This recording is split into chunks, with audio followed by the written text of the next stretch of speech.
So here's how to add students when you're on Pearson. I think you go to classes.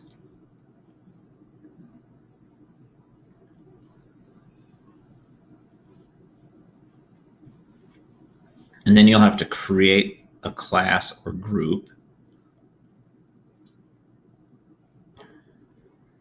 And I'll do this and see if it lets me undo it later. So this would be for Mrs. Anderson since I have accessed her account. You select the products you want it for. Like for her, we could say that this class is going to need science and reading and math. So we'll do that for now. So here we are. You can click on the class after you make it. Never mind. So I think now that we have a class, I manage classes right up here. Let's try that. Roster. Let's view the roster. How about that? I think that's where we go. So after you make the class, you go down here to view the roster. And then for you, this is where you want to start because you have third grade. Hopefully they've been in Pearson before. You can say select from school roster. And considering that you have the number of students you might be able to search by last name, but like I could go in here and search by grade 2, but it may not work like that because Pearson does not seem,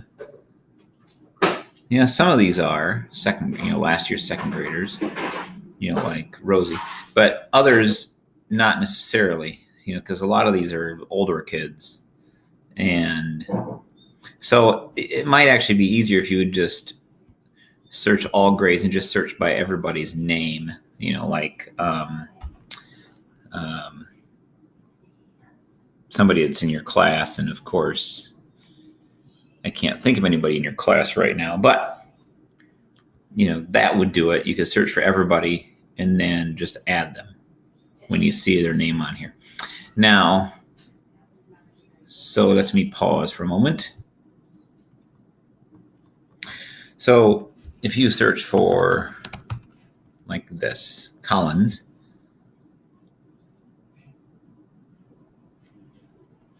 you'll see one of yours and you can tap on the person you need and hit save and then do that. It shouldn't take you that long. Now you might notice that, you don't have your other Collins listed. So then you'll just need to add. And so when you go to view your roster and you're going to add a student, then you'll just have to fill in all the parts. First name and last name, grade would be helpful. And then, username, you should use like their typical username that they would have with their email. It's like yours with the first 2 letters of your first name, your entire last name. Use the same password that you could.